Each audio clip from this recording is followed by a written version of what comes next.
Comme nous l'avons si bien annoncé récemment dans toutes nos plateformes et nos réseaux sociaux, que nous allons commencer à partager toutes les prophéties que nous recevons de notre Seigneur Jésus-Christ et aussi à échanger, à disséquer, à discuter tout ce qui concerne l'Afrique et notre société.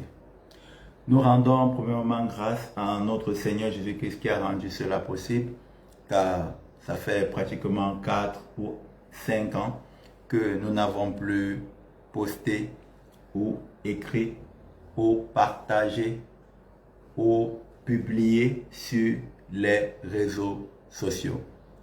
Mesdames, mesdemoiselles et messieurs, nous sommes à notre rendez-vous hebdomadaire et nous vous souhaitons la bienvenue. Partout où vous nous regardez à travers le monde, que ce soit à Madagascar, au Cameroun, en France, aux États-Unis et aux extrémités de la terre, bienvenue à votre rendez-vous hebdomadaire ce dimanche 15 février 2026. Prenez place confortablement, quel que soit où vous vous trouvez, en famille, seul ou accompagné.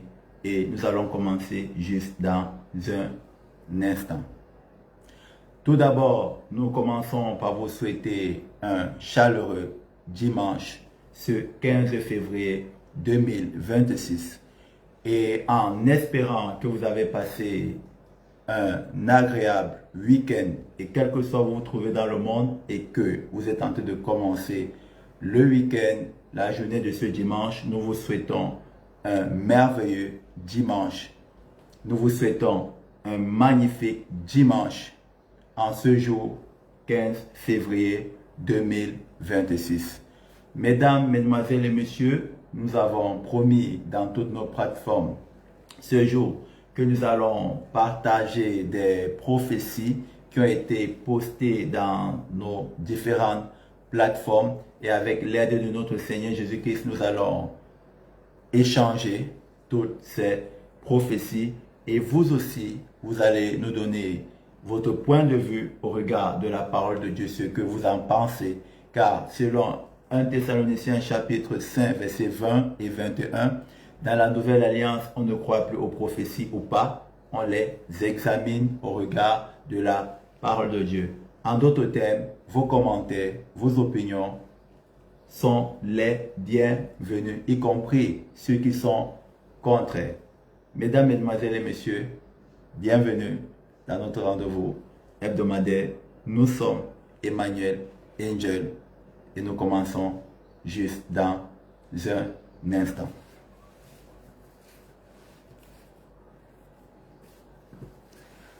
Comme nous l'avons si bien dit, depuis le dimanche 4 janvier 2026, l'effusion du Saint-Esprit du 1er janvier au 31 mars 2026 sur tout le Cameroun. Beaucoup se posent la question de savoir qu'est-ce que c'est que l'effusion du Saint-Esprit. Et nous vous avons promis que nous allons épiloguer là-dessus. Et en ce jour, nous allons également essayer encore d'étayer davantage là-dessus. Nous avons essayé de voir depuis plusieurs dimanches, depuis plusieurs semaines, que l'effusion du Saint-Esprit n'est pas être remplie du Saint-Esprit et que dans la Bible, elle apparaît étymologiquement comme une promesse dans Joël chapitre 2, versets 28 à 32 et que Dieu a accompli cette promesse dans Actes chapitre 2, versets 14 à 21. Toutefois, ce n'est pas dans Actes chapitre 2 que l'effusion du Saint-Esprit est descendue. L'effusion du Saint-Esprit dans Actes chapitre 2 a évacué le grand tremblement de terre qui est en elle. De la même manière qu'au Cameroun, depuis le 1er janvier jusqu'au 31 décembre, jusqu'au 31 mars 2026, l'effusion du Saint-Esprit descend et elle évacuera le grand tremblement de terre qui est en elle. Nous allons essayer de voir un point en ce qui concerne l'effusion du Saint-Esprit dans l'Ancien Testament et dans le Nouveau Testament. Dans l'Ancien Testament, Dieu envoyait l'effusion du Saint-Esprit à un peuple spécifique en l'instar d'Israël, le peuple de Dieu. Et dans le Nouveau Testament, Dieu envoie l'effusion du Saint-Esprit à un peuple spécifique dont il s'est choisi.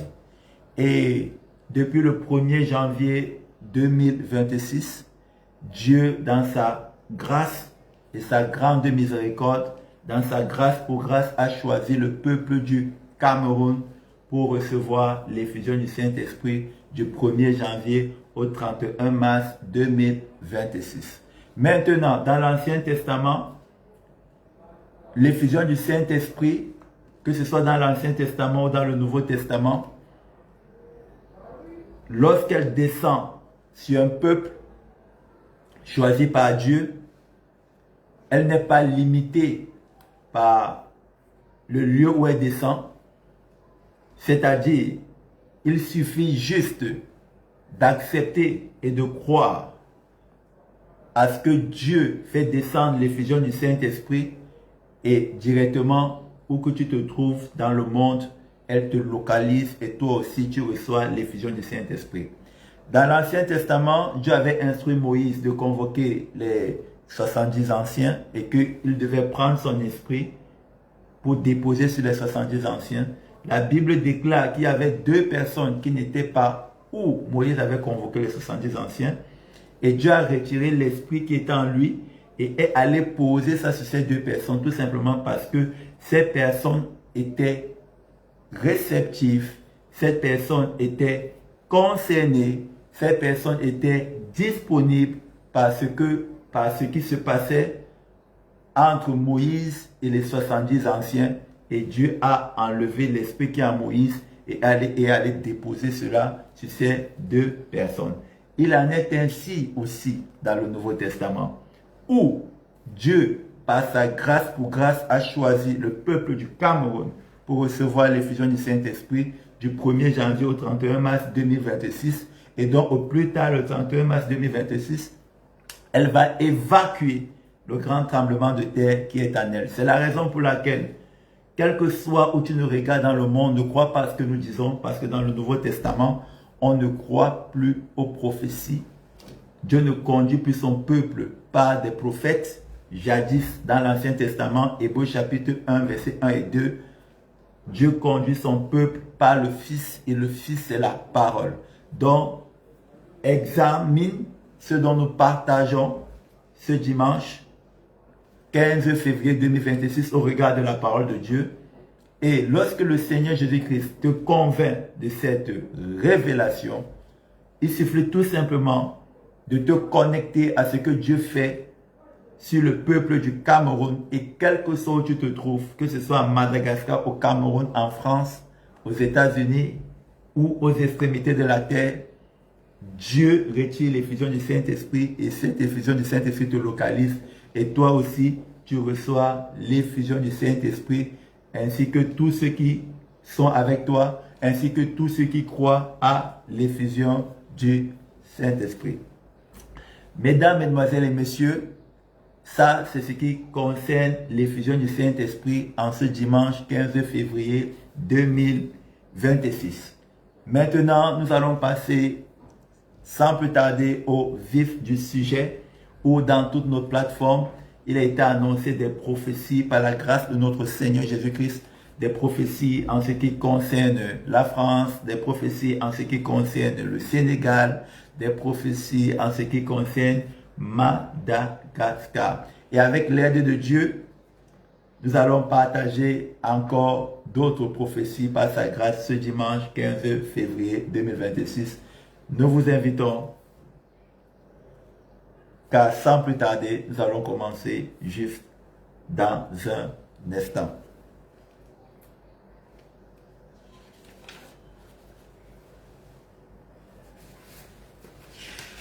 Il a été annoncé dans toutes nos différentes plateformes que nous allons partager des prophéties ce dimanche. Que nous allons partager des prophéties ce dimanche 15 février 2026. Et nous allons commencer par la prophétie sur la France. Lorsque notre Seigneur Jésus-Christ était sur terre, il a dit, ne croyez pas à mes paroles, croyez aux œuvres. Parce que dans la Bible, Les trompeurs utilisent les paroles pour tromper. Dieu, il utilise les œuvres. Voilà pourquoi tout ce que nous partageons dans toutes nos différentes plateformes, ce n'est pas pour que vous croyiez. Parce que Dieu ne conduit plus son peuple par des prophéties, par des prophètes ou par des hommes. Dieu peut vouloir te confirmer ce qu'il t'a premièrement dit par le Fils, c'est-à-dire par la parole. Job chapitre 33 verset 14, il est écrit, Dieu parle tantôt d'une manière, tantôt d'une autre, et l'on n'y prend pas garde. C'est-à-dire, Hébreux chapitre 1 verset 1 et 2, Dieu ne parle plus à son peuple dans le Nouveau Testament par des prophéties, par des prophètes ou par des hommes. Il parle à son peuple par le Fils, et sur lequel il a établi toutes choses.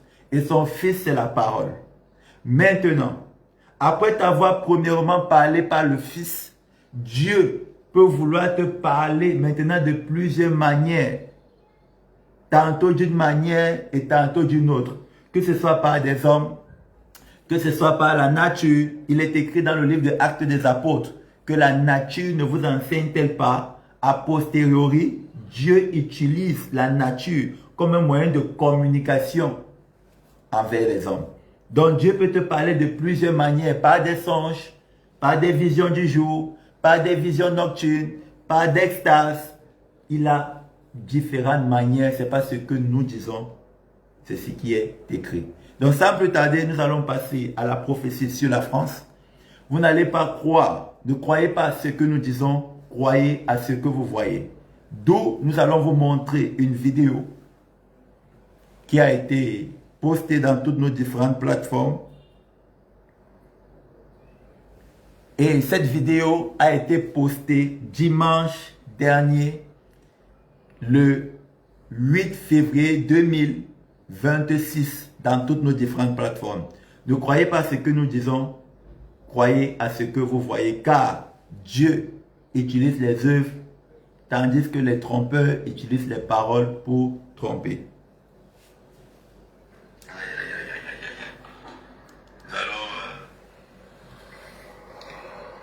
Prophétie sur le président, nous allons essayer d'aller vite. Prophétie sur le président de la France, M. Emmanuel Macron.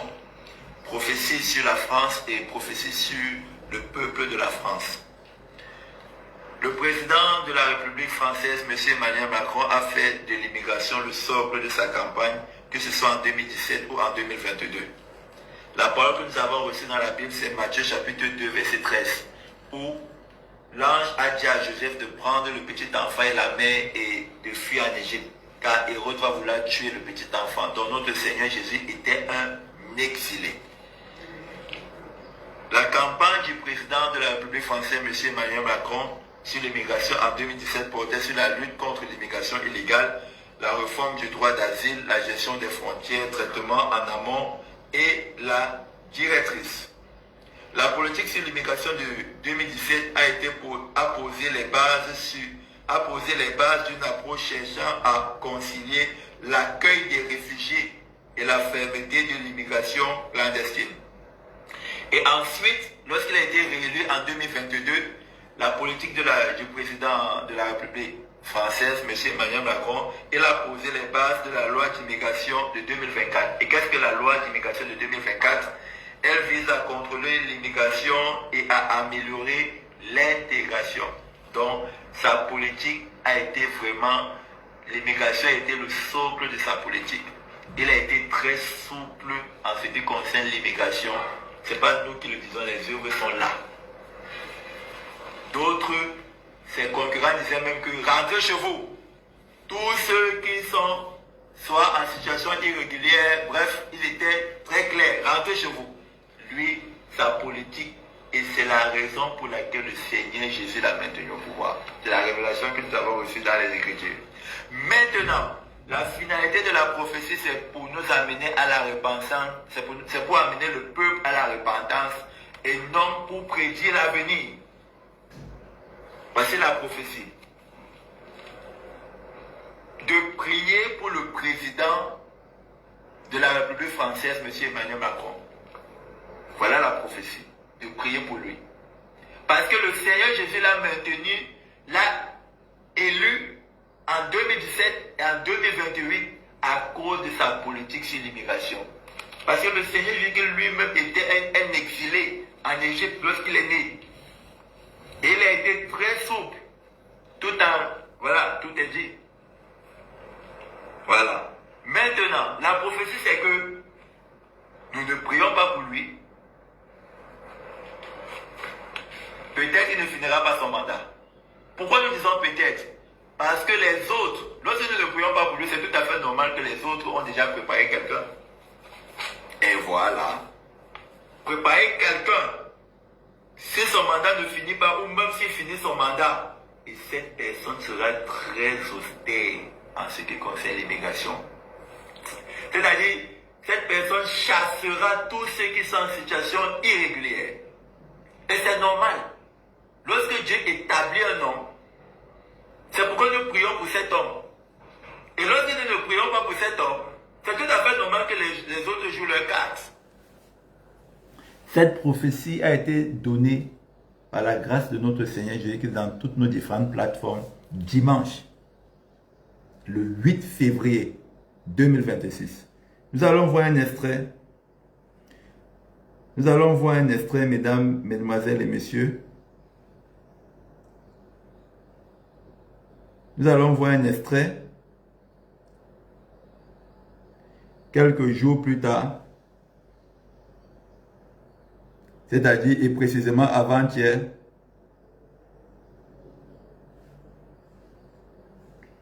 la sortie du président de la France, M. Emmanuel Macron, en ce qui concerne. Bonjour à toutes et à tous et bienvenue. France s'oublie. Quand elle laisse se développer en son projet, la France s'oublie. Il réplique. Parce que lorsque est le combat de chaque Français. Parce qu'on ne saurait effacer les Français juifs de la photo de famille de la République. Parce que lorsque dans la patrie, un juif est en danger, c'est la patrie elle-même qui est en danger.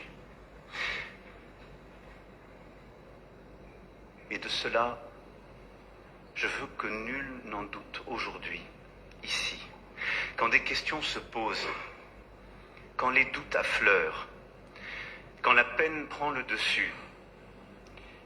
N'oubliez jamais cela. Votre place est ici. Pas simplement parce que c'est votre pays, mais parce que la France a besoin de vous pour rester elle-même. Ça, c'est la sortie du président Emmanuel Macron. Avant-hier, c'est-à-dire vendredi. Cette prophétie a été donnée dimanche le 8 février 2026. 5 jours plus tard, le président de la République française, M. Emmanuel Macron, rend une cérémonie d'hommage à Ilan Halimi, tué il y a 20 ans en France parce qu'il était juif. Et dans son discours, vous venez de voir un extrait. Nous aimerons dire quelque chose qui est très important. Dimanche dernier, nous avons dit de prier pour le président de la République française, M. Emmanuel Macron. Beaucoup voient ça d'un mauvais œil. 5 jours plus tard, il rend hommage à un juif qui a été tué en France il y a 20 ans parce qu'il était juif. Et il protège les juifs en France, c'est-à-dire les immigrés. Et il est complètement contre l'antisémite et le raciste, puisque dans son discours, il dit, je cite, « Le gouvernement va travailler à un renforcement de la pénalisation des actes antisémites et racistes. Je souhaite d'une peine d'inéligibilité obligatoire pour les élus coupables d'actes et propos antisémites et racistes. »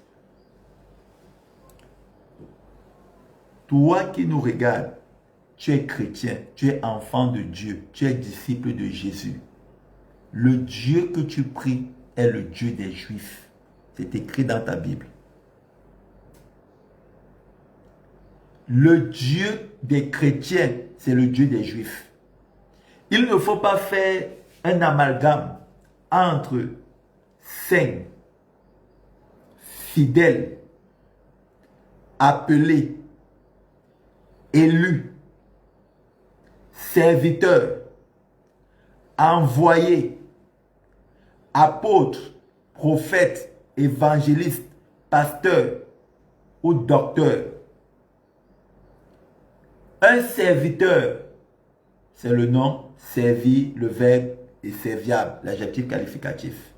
Donc un serviteur est tout simplement une personne qui sert un maître. Nous avons donné une prophétie conduite par le Saint-Esprit dimanche dernier, précisément le 8 février 2026.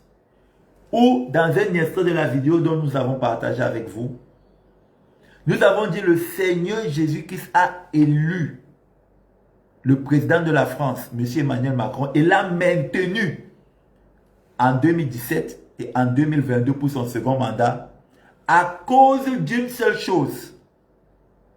Parce que il était souple en ce qui concerne l'immigration. Souple ici ne veut pas dire l'illégalité. Non.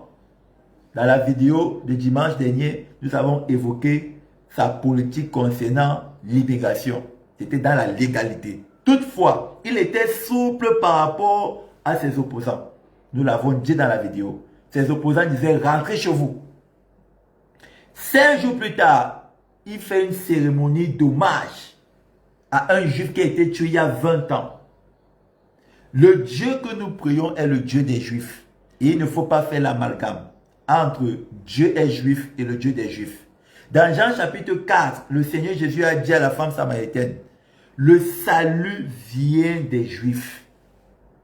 A posteriori, le salut que nous avons en Jésus-Christ vient des Juifs. C'est parce que les Juifs n'ont pas accepté Jésus que Dieu a dit que allez maintenant partout dans le monde. À tous ceux qui l'ont reçu, à tous ceux qui croient en son nom, elle leur donne le pouvoir de devenir enfants de Dieu. Jean chapitre 1, verset 11 à 13. Maintenant, 5 jours plus tard, il fait une cérémonie d'hommage à un juif qui a été tué il y a 20 ans. C'est la confirmation de la prophétie de dimanche le 8 février 2025. Où il a été dit que si nous ne prions pas pour lui, celui qui viendra sera très austère en ce qui concerne l'immigration. Dans la vidéo de dimanche dernier, il a été dit, s'il finit son mandat ou il ne finit pas son mandat, par la grâce du Saint-Esprit, il est déjà dans la ligne rouge, il finira son mandat. Parce que selon la Constitution française, c'est une prophétie, selon la Constitution française, son mandat finit en principe en mai 2027 selon le service public. Et en été 2027, il y aura des élections présidentielles en France qui seront organisées. Maintenant, prophétie sur la France. Prophétie sur la France.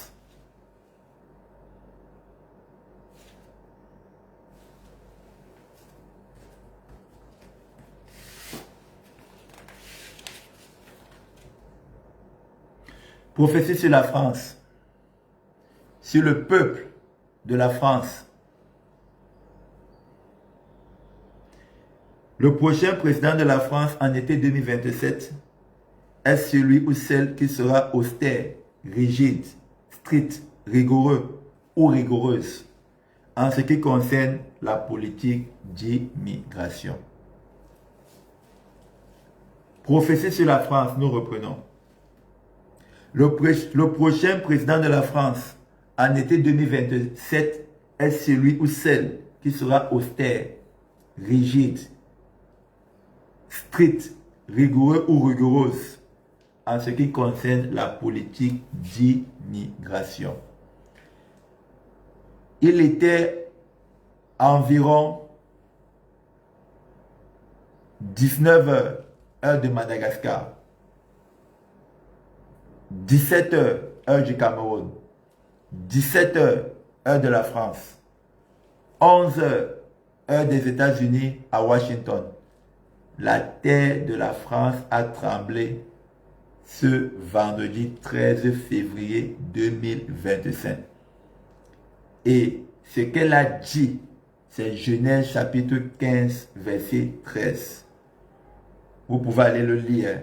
Genèse chapitre 15, verset 13. Vous allez voir la prophétie sur la France. Bon, nous pouvons le lire. Prophétie sur la France. Genèse chapitre 15, verset 13. Il y a des parties, il y a deux mots que nous n'allons pas lire. Mais toutefois, vous allez lire. Parce que nous ne voulons pas prononcer ces mots. Voilà, nous ne voulons pas prononcer ces mots, tout simplement. Genèse chapitre 15, verset 13, il est écrit. Et l'Éternel dit à Abraham, sache que tes descendants seront étrangers dans un pays qui ne sera point à eux. Ils seront, Dieu a mis un verbe que nous n'allons pas prononcer. Et on les, Dieu a encore mis un autre verbe que nous n'allons pas prononcer pendant 400 ans. Donc là, il y a 400 ans, vous mettez 5 ans. Pourquoi? Parce que c'est ce qui arrivera aux immigrés pendant 5 ans, pendant la période du prochain président de la France. Nous reprenons. Vendredi le 13 février 2025. La terre de toute la France a tremblé et elle a parlé. Et ce qu'elle a dit, c'est Genèse chapitre 15, verset 13. Il est important d'apporter une précision. Nous ne vous avons pas dit que c'est Dieu qui a fait trembler la terre de la France. Non. Dans la Bible, Dieu fait trembler la terre de la France. Les autres aussi font trembler la terre de la France. Et nous ne vous avons pas dit que ce sont les autres qui ont fait trembler la terre de la France. Nous vous avons dit, prophétie sur la France, ça a été donné. Maintenant, vendredi le 13 février 2025, la terre de toute la France a tremblé. Et ce qu'elle a dit, c'est Genèse chapitre 15, verset 13. Il y a deux verbes que nous n'allons pas prononcer. Pour les connaître, vous n'avez qu'à aller ouvrir Genèse chapitre 15, verset 13. Il est écrit. Et l'Éternel dit à Abraham, sache que tes descendants seront étrangers dans un pays qui n'est point à eux. C'est-à-dire, ton peuple sera immigré. Maintenant, ils seront, Dieu a dit un verbe.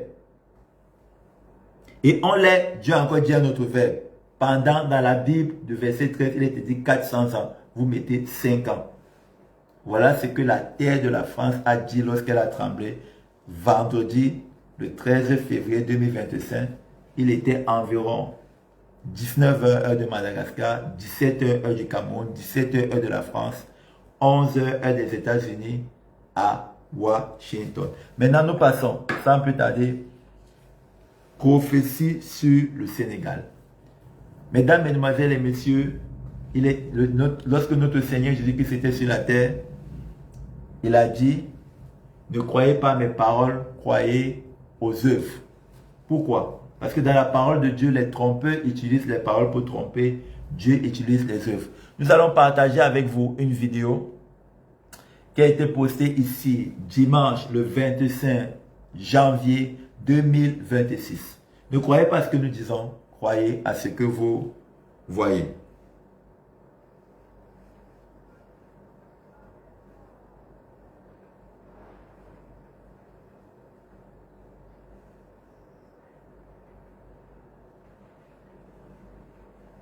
Mars 2026. Prophétie sur l'Afrique, une autre prophétie. Prophétie sur l'Afrique. Il y a une personne qui aurait dû consolider son trône en 2028. Elle est allée invoquer la bête de la mer et l'autre, la bête de la terre.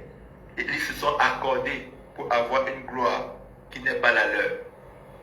Et la parole que le Seigneur Jésus nous a donnée, c'est Proverbe chapitre 10, verset 22, il est écrit, seule la bénédiction de l'Éternel enrichit et elle n'est suivie d'aucun chagrin. À d'autres termes, une bénédiction qui est suivie de chagrin ne vient pas de Dieu. C'est pas ce que nous disons. C'est écrit. Prophétie sur l'Afrique. Seconde prophétie sur l'Afrique ce soir. il y a une personne qui aurait dû consolider son trône en 2028. Certains diront, ce n'est pas en 2028. Lorsque nous étions en train d'examiner la prophétie, regarder la parole de Dieu, nous avons mis 2028. Ce n'est pas par la grâce de Dieu, nous avons mis 2028. Les prophéties ne sont pas données pour être crues, elles sont faites pour être examinées. Parce que certains diront que ça peut être en 2028. Par la grâce de l'effusion de Saint-Esprit, au regard de la parole de Dieu, c'est 2028 que nous mettons au regard de la parole de Dieu. Donc, vous aussi examinez. Il y a une personne qui aurait dû consolider son trône en 2028. Elle est allée invoquer la bête de la mer. Et l'autre, une personne, la bête de la terre. Et elles se sont accordées pour avoir une gloire qui n'est pas la leur. La parole que le Seigneur Jésus nous a donnée, c'est Proverbe chapitre 10, verset 22.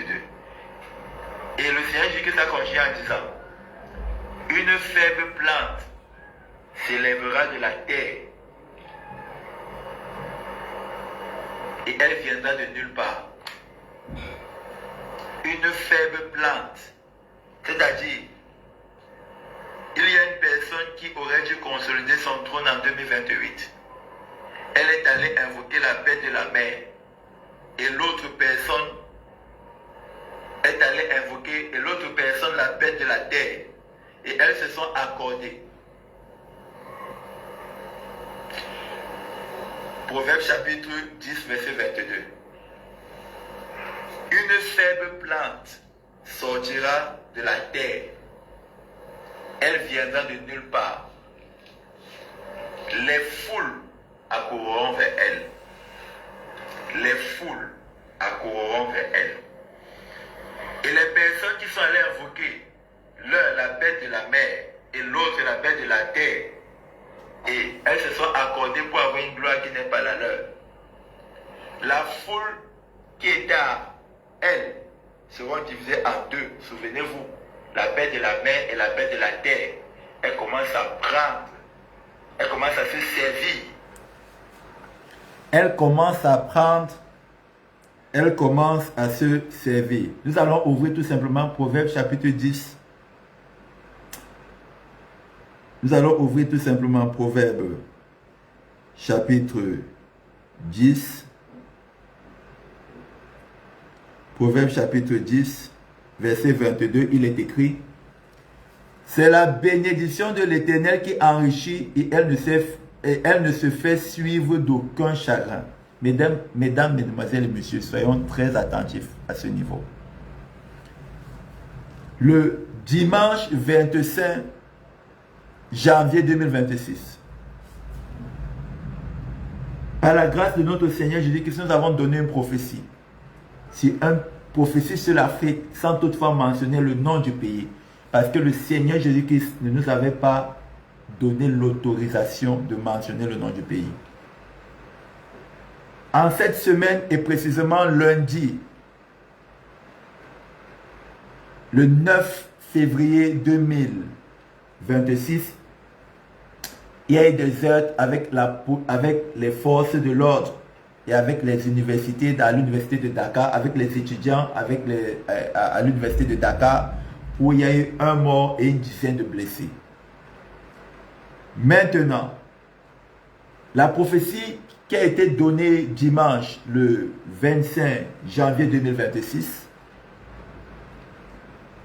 dans cette prophétie que nous venons de regarder, un extrait, nous avons vu que la bête de la mer et la bête de la terre commencent à se servir. Et la parole que Dieu nous avait donnée, c'est Proverbe chapitre 10, verset 22, il est écrit: c'est la bénédiction de l'Éternel qui enrichit et elle ne se fait suivre d'aucun chagrin. Il est important de souligner un verbe et un mot. Et il ne se fait suivre. De souligner le verbe suivre et le mot chagrin. Lorsque la Bible dit ici dans Proverbe chapitre 10, verset 22, c'est la bénédiction de l'Éternel qui enrichit. Ça veut dire quoi? Qu'il n'y a pas seulement l'Éternel qui enrichit. Toutefois, c'est seule la bénédiction de l'Éternel qui enrichit. C'est pour dire qu'il y a d'autres personnes, d'autres êtres, d'autres esprits en dehors de l'Éternel qui bénissent. Mais c'est seulement la bénédiction de l'Éternel qui, quant à elle, enrichit. Ça, c'est la première phrase. Et la Bible continue en disant, elle ne se fait suivre d'aucun chagrin. Suivre ici, ça veut dire que lorsque vous voyez une personne avec une gloire, lorsque vous voyez une personne célébrée, lorsque vous voyez une personne être honorée, lorsque vous voyez une personne être élevée, lorsque vous voyez une personne être plébiscitée, lorsque vous voyez une personne être acclamée, la Bible te dit que lorsque ces célébrations sont suivies de chagrin, suivies ici, ça veut dire dans les jours qui suivent, dans les semaines qui suivent, et au plus tard, dans un mois, c'est-à-dire dans 30 jours, elle est suivie d'un chagrin. Chagrin ici, c'est mort tragique. C'est-à-dire une mort. Mesdames, Mesdemoiselles et Messieurs, nous sommes en train de décoder la parole de Dieu avec l'aide de Dieu. Lorsque la Bible dit, c'est la bénédiction de l'Éternel qui enrichit, et il ne la fait suivre d'aucun chagrin. C'est parce qu'il y a d'autres êtres qui bénissent. Et maintenant, leurs bénédictions sont suivies de chagrin. Maintenant, suivi ici veut dire une bénédiction passe et directement dans les jours qui suivent, dans les semaines qui suivent, au plus tard dans 30 jours, c'est-à-dire dans un mois. Vous voyez le chagrin. Chagrin ici veut dire mort tragique. C'est-à-dire une mort qu'on ne peut pas expliquer. La Bible dit que cette bénédiction ne vient pas de Dieu. Ce n'est pas ce que nous avons dit, c'est écrit. Et nous avons annoncé par le Saint-Esprit, avec l'aide de notre Seigneur Jésus-Christ, dimanche le 25 février 2026, qu'il y a un pays africain, prophétie sur l'Afrique. Il y a une personne qui allait invoquer la bête de la mer et l'autre la bête de la terre. Elles se sont accordées pour avoir une gloire qui n'est pas la leur. La finalité de la prophétie n'est pas de prédire l'avenir, c'est d'amener le peuple à la repentance.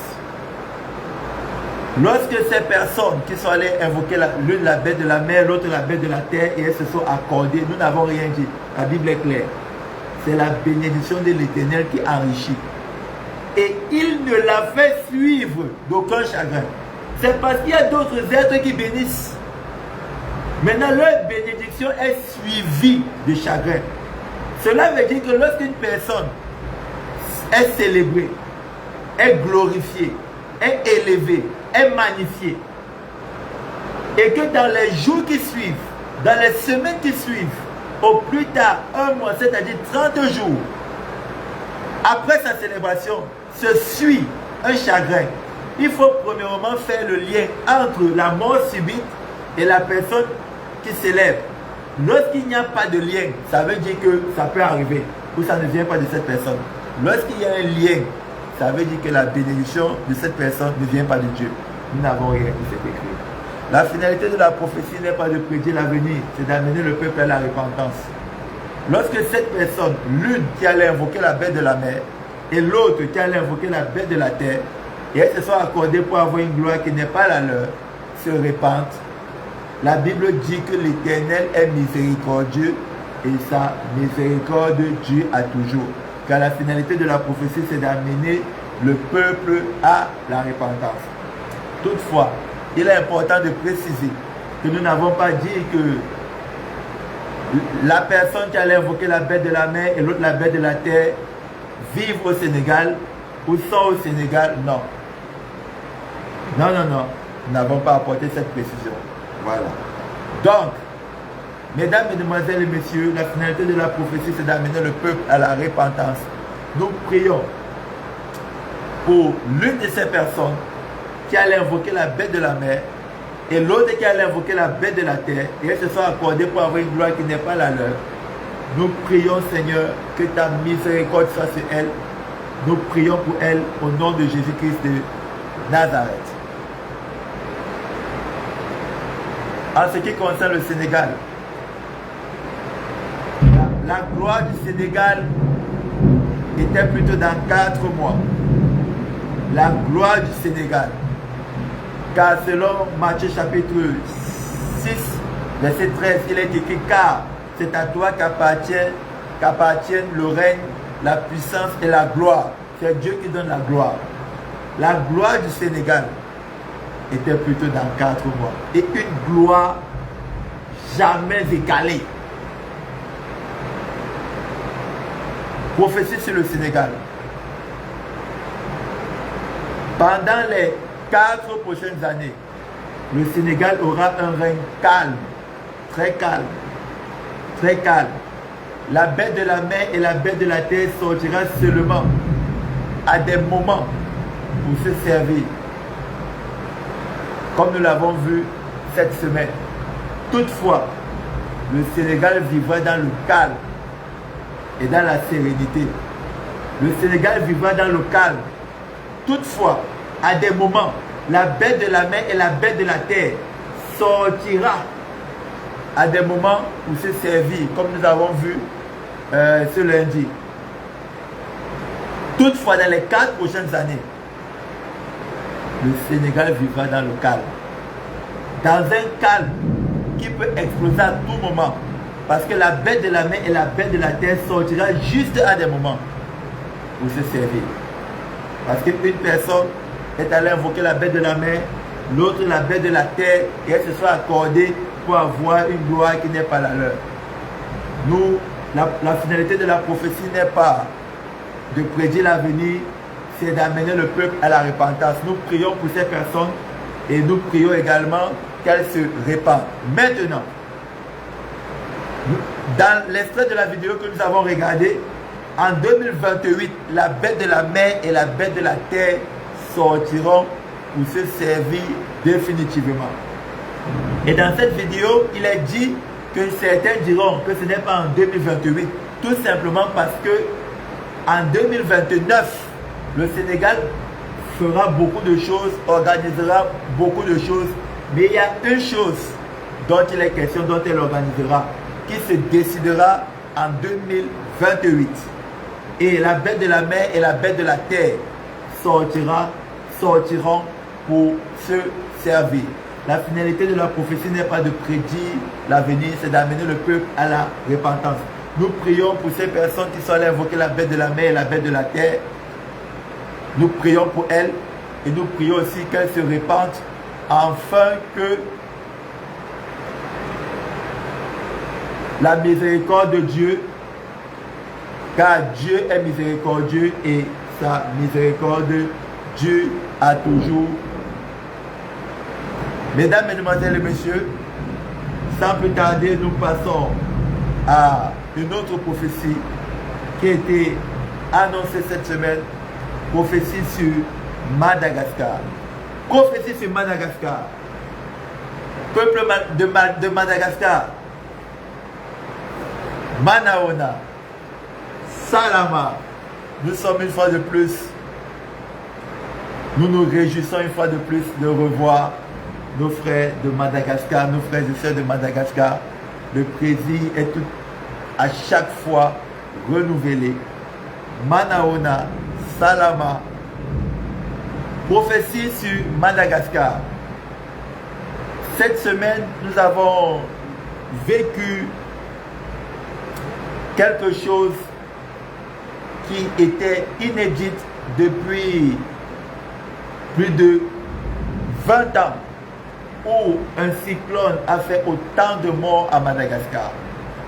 Et jusqu'à ce jour, les chiffres ne font que augmenter. Prophétie sur Madagascar. Toutefois, nous aimerons dire à nos frères et sœurs de Madagascar, nos frères et sœurs malgaches, la prophétie n'est pas donnée pour être crue ou pas, selon Hébreux chapitre 1, verset 1 et 2. Parce que dans le Nouveau Testament, Dieu ne parle plus aux hommes par des hommes, par des prophéties, etc. Il parle aux hommes par le Fils. Hébreux chapitre 1, versets 1 et 2. Donc ce dont nous partageons, c'est pour que vous puissiez aller examiner au regard de la parole de Dieu. C'est la raison pour laquelle nous donnons et nous partageons les versets qui sont dans la parole pour que vous puissiez les examiner pour voir si ce que nous partageons est exact au regard des Écritures selon qu'il est écrit dans Actes chapitre 17 versets 10 et 11 où la Bible déclare que les Juifs de Bérée avaient des sentiments nobles et ils examinaient chaque jour pour voir ce que Paul et Silas les enseignaient, si c'était exact dans les Écritures. Prophétie sur Madagascar. Soyons très attentifs, nos frères et sœurs de Madagascar. Prophétie sur Madagascar. Le Seigneur Jésus-Christ a allumé un grand feu, un très grand feu à Madagascar. Un très grand feu à Madagascar.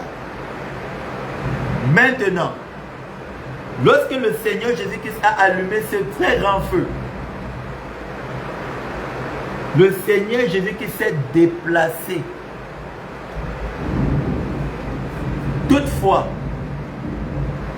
nos frères et sœurs malgaches vont toujours où le Seigneur Jésus leur avait donné rendez-vous alors qu'il n'est plus là-bas. Il s'est déjà déplacé. Nous allons reprendre.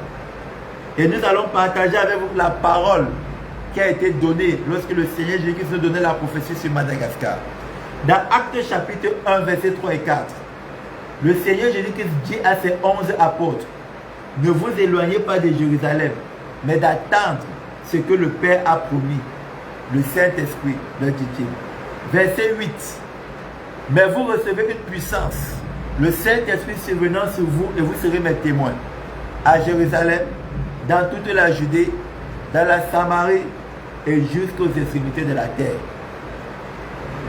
Lorsque le Seigneur Jésus-Christ est parti au ciel, il est assis à la droite de Dieu. Les apôtres sont partis à la chambre haute. Maintenant, dans Actes chapitre 2, l'effusion du Saint-Esprit a évacué le grand tremblement de terre qui est en elle.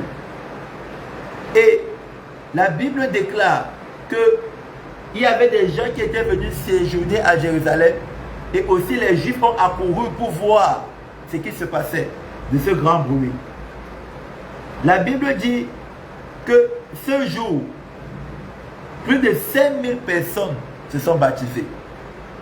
Maintenant, le Seigneur Jésus leur avait dit, Actes chapitre 1, verset 8, mais vous recevez une puissance, le Saint-Esprit survenant sur vous, et vous serez mes témoins à Jérusalem, dans toute la Judée, dans la Samarie et jusqu'aux extrémités de la terre. Les apôtres ne l'ont pas fait. Ils sont restés prêcher l'évangile à Jérusalem. Alors que le Seigneur Jésus leur avait dit, vous serez mes témoins à Jérusalem, dans toute la Judée, dans la Samarie et jusqu'aux extrémités de la terre. Donc lorsque le feu est descendu, l'effusion du Saint-Esprit a évacué le grand tremblement de terre qui était en elle dans Actes chapitre 2 à partir du verset 1. Les apôtres ont commencé à prêcher l'évangile dans Jérusalem comme le Seigneur Jésus leur avait dit. Toutefois, ils n'ont pas continué en Samarie, ils n'ont pas continué en Judée, en Samarie et pour aller jusqu'aux extrémités de la terre. Voilà pourquoi Étienne est mort dans Actes chapitre 7. Étienne n'est pas mort parce qu'il devait mourir. Étienne est mort tout simplement parce que les apôtres et les disciples, la Bible dit qu'ils étaient environ 120. Ils sont restés prêcher à Jérusalem. Pourquoi? Parce que dans la loi, la Torah, il était interdit aux Juifs, formellement, strictement interdit aux Juifs d'avoir les rapports avec les étrangers. Voilà pourquoi dans Actes chapitre 10, lorsque l'apôtre Pierre arrive chez Corneille, il fait comprendre à Corneille que vous savez qu'il est interdit aux Juifs d'avoir des rapports avec les étrangers. Toutefois, Dieu m'a appris qu'il ne fait exception de personne et qu'en toute nation, celui qui le craint lui est agréable. C'est la réponse de l'apôtre Pierre à Corneille. L'apôtre Pierre dit, Dieu m'a appris qu'en toute nation, celui qui le craint et fait sa volonté lui est agréable. Pourquoi l'apôtre Paul dit Dieu l'a appris? Parce que dans la Torah, il était interdit formellement, strictement aux Juifs d'avoir des rapports avec des étrangers. Voilà pourquoi ils étaient encore sous cette influence de la loi. C'est la raison pour laquelle, lorsque l'effusion du Saint-Esprit évacue le grand tremblement de terre qui était en elle, ils sont restés à Jérusalem, prêcher l'évangile. Ils ne sont pas allés en Judée, en Samarie, et pour aller jusqu'aux extrémités de la terre, pour que l'évangile soit prêché partout, comme le Seigneur Jésus leur a dit. C'est la raison pour laquelle le Seigneur Jésus a permis que Étienne soit tué dans Actes chapitre 7. Parce que Étienne ne devait pas mourir. Parce qu'il n'y a pas de vide. Parce que le Seigneur Jésus avait allumé un grand feu. La Bible dit dans Actes chapitre 2, à partir du verset 1, lorsque l'effusion du Saint-Esprit évacue le grand tremblement de terre qui est en elle, la Bible dit qu'il y a eu un vent et des langues de feu se posaient sur chacun d'eux. C'est les environ 120 disciples. Ça veut dire que le Seigneur Jésus a allumé le jour que l'effusion du Saint-Esprit a évacué un grand tremblement de terre en elle. Un grand feu. Maintenant, ce grand feu, c'était pour que les apôtres aillent, prêchent d'abord l'évangile dans Jérusalem, ensuite aillent dans toute la Judée, puis en Samarie, et ensuite pour aller prêcher l'évangile jusqu'aux extrémités de la terre, comme il leur avait dit dans Actes chapitre 1, verset 8. Les apôtres et les autres disciples, ils étaient environ 120, sont plutôt restés à Jérusalem parce qu'ils étaient encore sous l'influence de ce qui était dit sous la loi. Ça, ce n'est pas encore la prophétie, hein, c'est la parole de connaissance. Le peuple de Madagascar, ici, il ne s'agit pas des lieux de culte, c'est-à-dire les églises.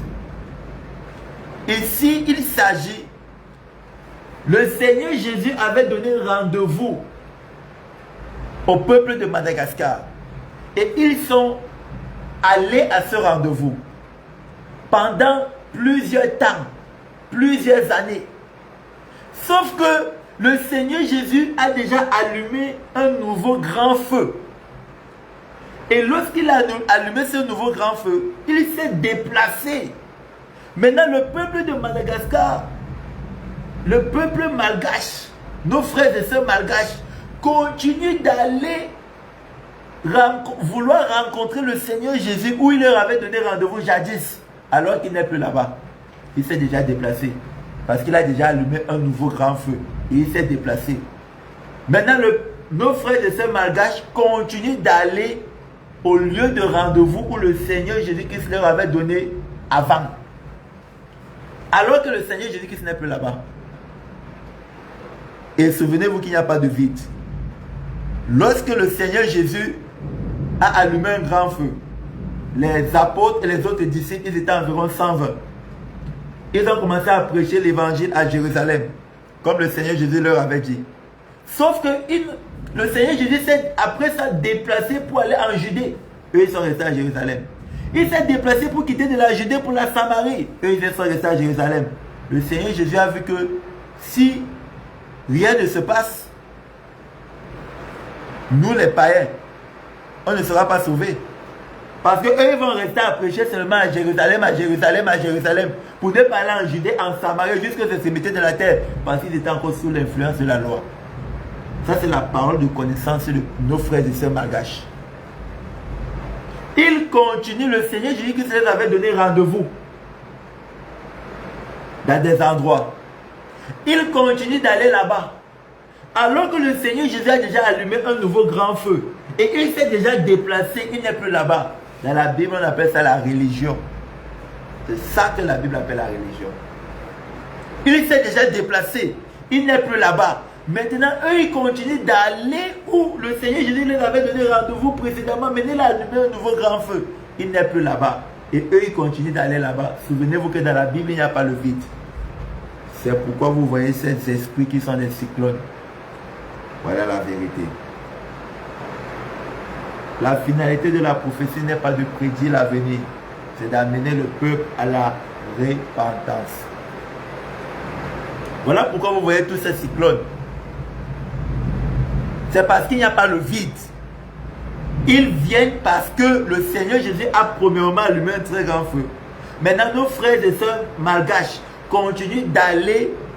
Ici, nous précisons qu'il ne s'agit pas des églises, c'est-à-dire des rassemblements dans des églises. Non. Il ne s'agit pas des lieux du culte. Il s'agit des rendez-vous que le Seigneur Jésus leur avait donné dans des activités spirituelles à Madagascar. Et eux, ils continuent d'y aller alors qu'il n'est plus là-bas. Il s'est déjà déplacé. Et ailleurs où il s'est déplacé, c'est une nouvelle manière, une nouvelle méthode de faire. Toutefois, il n'est plus là-bas. Toutefois, nos frères et sœurs malgaches continuent d'aller où le Seigneur Jésus leur avait donné rendez-vous avant.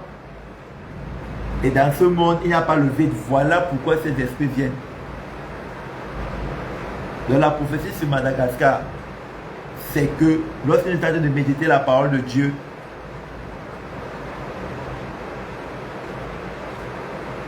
nous avons vu dans les saisons de Madagascar des esprits venir, des choses qu'on n'avait jamais vues avant. C'est-à-dire après ça, cette saison où les cyclones passent et font des choses qu'on n'avait jamais vues avant, c'est parce qu'il y a le vide. Pendant la saison sèche, pareil. Nous avons vu une grande, dans la Bible, c'est écrit dans une grande canicule. Pourquoi Étienne meurt? Étienne meurt parce que l'église ne part pas en continuant à prêcher l'évangile en Judée, en Samarie, et pour aller jusqu'aux extrémités prêcher l'évangile. C'est pourquoi Étienne meurt dans Actes chapitre 7, versets 57 à 60. Et lorsque Étienne meurt, qu'est-ce qui se passe? Qu'est-ce qui se passe? Nous allons lire deux versets. On avait prévu un, toutefois nous allons lire deux. Acte chapitre 7, versets 57 à 60. Il est écrit. Acte chapitre 7, versets 55 à 60, il est écrit. Mais Étienne, rempli du Saint-Esprit et fixant les regards vers le ciel, vit la gloire de Dieu et Jésus debout à la droite de Dieu. Et il dit, voici, je vois les cieux ouverts et le Fils de l'homme debout à la droite de Dieu. Ils poussèrent alors de grands cris en se bouchant les oreilles et ils se précipitaient tous ensemble sur lui. Le traînaient hors de la ville et le lapidaient. Les témoins déposaient leurs vêtements aux pieds d'un jeune homme nommé Saul. Et ils lapidaient Étienne qui priait en disant, Seigneur Jésus, reçois mon esprit. Puis s'étant mis à genoux, il s'écria d'une voix forte, Seigneur, ne leur impute pas ce péché. Et après ces paroles, il s'endormit. Étienne meurt. Le Seigneur Jésus permet qu'il meure. Parce que Étienne ne devait pas mourir. Tout simplement parce qu'il avait dit aux apôtres, dans Actes chapitre 1, verset 8, mais vous recevez une puissance, le Saint-Esprit survenant sur vous, et vous serez mes témoins à Jérusalem, dans toute la Judée, dans la Samarie, et jusqu'aux extrémités de la terre. Les environ 120 disciples sont restés plutôt, les apôtres et les autres disciples sont restés plutôt, ils étaient environ 120, tous ensemble, combinés, sont restés plutôt prêcher l'évangile seulement à Jérusalem. Parce qu'ils étaient encore sous l'influence de la loi, pour ne pas continuer en Judée, en Samarie et pour aller jusqu'aux extrémités de la terre. Parce que selon la loi, les Juifs ne devaient pas avoir les rapports avec les étrangers. Maintenant, lorsque Étienne s'est endormi, lisons ce que la Bible dit dans Actes chapitre 8, c'est-à-dire le verset qui suit. Actes chapitre 8, verset 1, il est écrit, Saul avait approuvé le meurtre d'Étienne et il eut ce jour une grande persécution contre l'église de Jérusalem. Et tous, excepté les apôtres, se dispersèrent dans les contrées de la Judée et de la Samarie. Gloire au Seigneur Jésus-Christ. Donc lorsque Étienne meurt, la Bible dit qu'il y a eu une grande persécution. Tous, excepté les apôtres qui sont restés à Jérusalem. Les disciples ont commencé à fuir. Maintenant, la Bible dit que là, quand ils fuyaient, ils sont allés où? En Judée d'abord. Et ensuite, ils ont continué en Samarie. Et puis, ils ont continué jusqu'aux extrémités de la terre. C'est d'où l'évangile est arrivé jusqu'à nous. Par conséquent, la parole que le Seigneur Jésus-Christ avait donnée aux apôtres dans Actes chapitre 1, verset 8, s'est accomplie. Maintenant, ça s'est accompli. Le Seigneur Jésus a permis que Étienne meure. Pour que, quand ils se sont mis à fuir, personne ne leur a dit de partir en Judée ni en Samarie. Eux, ils fuyaient seulement la persécution. C'est l'esprit qui les conduisait. C'est écrit. C'est pour dire quoi? Le Seigneur Jésus a allumé un grand feu dans tout Madagascar. Et maintenant, lorsqu'il a allumé ce grand feu, il s'est déplacé. Maintenant, nos frères et sœurs malgaches continuent à aller dans les endroits où il leur avait donné rendez-vous précédemment alors qu'il n'est plus là-bas. C'est comme dans Actes chapitre 2. Le Seigneur Jésus a allumé un grand feu lorsqu'il le faisait Saint-Esprit évacuer le grand tremblement de terre qui est éternel. Les apôtres et les autres disciples, ils étaient environ 120 en tout, ont commencé à prêcher l'évangile dans Jérusalem. Maintenant, ils n'ont pas continué en Judée parce que le Seigneur Jésus, à un moment, s'est déplacé pour aller en Judée. Eux, ils sont restés à Jérusalem. Il s'est déplacé pour aller en Samarie. Eux, ils sont restés à Jérusalem. Voilà d'où Étienne meurt. D'où Étienne meurt. La Bible dit que la persécution de l'église était contre l'église, était grande. Ils ont commencé à fuir. En fuyant, l'esprit, c'est l'esprit qui les conduisait. La Bible dit, Actes chapitre 8, verset 1. Ils fuyaient. Ils sont allés en Judée. Ils sont allés en Samarie. Et maintenant, ils sont allés jusqu'aux extrémités de la terre, d'où l'évangile est arrivé jusqu'à nous. Mesdames, mesdemoiselles et messieurs, surtout nos frères et sœurs malgaches, la finalité de la prophétie n'est pas de prédire l'avenir, c'est d'amener le peuple à la repentance. Dieu ne parle plus à son peuple par les hommes dans le Nouveau Testament. C'est par le Fils, c'est-à-dire la parole, Hébreux chapitre 1, verset 1 et 2. À tous nos frères et sœurs malgaches, nous vous prions d'examiner au regard des Écritures cette prophétie. Si le Seigneur Jésus-Christ vous dit ça ne vient pas de lui, gloire au Seigneur Jésus-Christ. Si le Seigneur Jésus-Christ vous dit ça vient de lui, priez le Seigneur Jésus-Christ afin qu'il vous révèle où il s'est déjà déplacé, afin qu'ensemble, vous et nous, frères et sœurs, on puisse le rejoindre. Maintenant, si c'est ta première fois de tomber sur ce live ou sur cette vidéo, quel que soit où tu nous regardes dans le monde, et que tu n'as pas encore accepté le Seigneur Jésus-Christ comme Seigneur et Sauveur, je vais te parler d'un homme qui a donné sa vie pour toi il y a plus de 2000 ans. Qui a donné sa vie pour toi il y a près de 2000 ans. Voilà. Qui a donné sa vie pour toi il y a près de 2000 ans. Son nom c'est Jésus. Peut-être tu as entendu parler de lui, peut-être pas. Dans Jean chapitre 10, verset 10 à partir B, il est écrit: moi je suis venu, mis pour le Seigneur Jésus, afin que les brebis aient la vie et qu'elles soient dans l'abondance. Je ne sais pas où tu es, je ne sais pas ce que tu vis, je ne sais pas ce que tu traverses. Toutefois, je vais te parler d'un homme qui a donné sa vie pour toi, afin que tu aies la vie et bien plus que tu sois dans l'abondance. Jésus-Christ. Il a donné sa vie pour toi, afin que tu aies la vie et que tu sois dans l'abondance. Jean chapitre 10, verset 10, sa partie B. Je vais te parler un peu de lui. C'est la raison pour laquelle je t'invite. La Bible dit que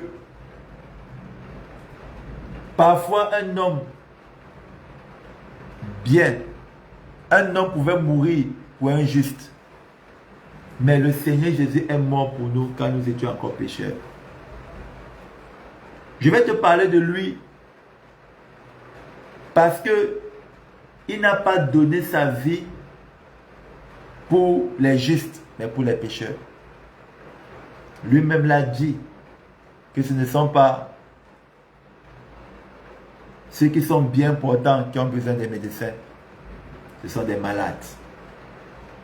Donc c'est pour toi et moi qui reconnaissons que nous sommes pécheurs, nous étions pécheurs, qu'il a donné sa vie pour nous. C'est la raison pour laquelle ne te lamente pas. C'est pour les pécheurs qu'il est venu. Il a dit, il n'est pas venu pour les justes. C'est pourquoi lui prouve son amour envers nous, envers toi, envers moi, en donnant sa vie pour nous, quand nous sommes pécheurs ou quand nous étions pécheurs. Voilà pourquoi je te parle de son amour. Parce que la Bible dit qu'un homme pouvait mourir pour un homme de bien, pour un homme juste. Mais Jésus prouve son amour envers nous lorsqu'il a donné sa vie pour nous, lorsque nous étions pécheurs. Quel amour ineffable, incommensurable, insurmontable. C'est de son amour pour toi dont je te parle. C'est pourquoi lorsque tu regardes cette vidéo, tu ne t'y attendais pas peut-être. Nous allons te donner 15 secondes. Si tu es seul à prier avec nous, si tu es au milieu des gens, à te déplacer tout simplement. Et nous allons prier. 15 secondes.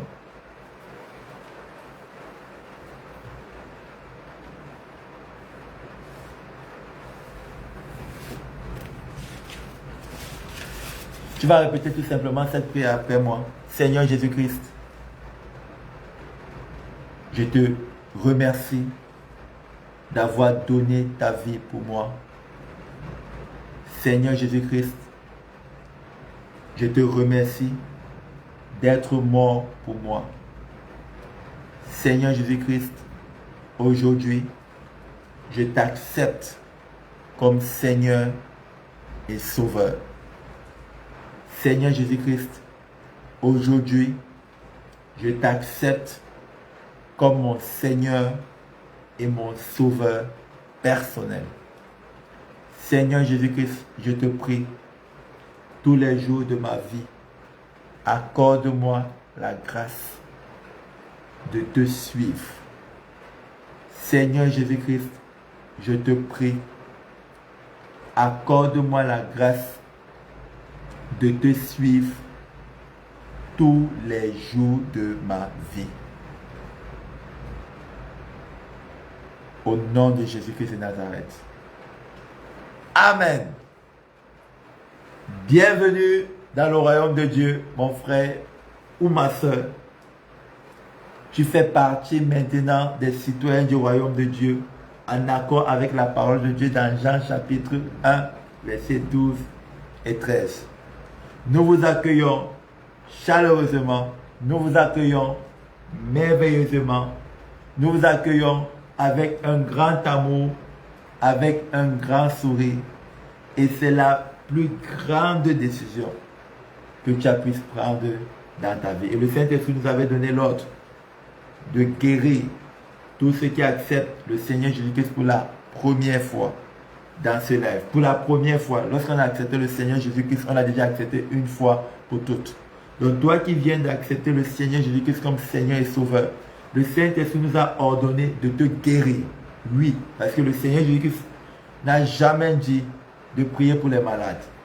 C'est le manque de foi des leaders religieux qui a amené Dieu à adouber, à reconnaître, à accepter qu'on prie pour les malades et guérissent. Toutefois, le Seigneur Jésus sur terre a ordonné aux disciples de guérir les malades.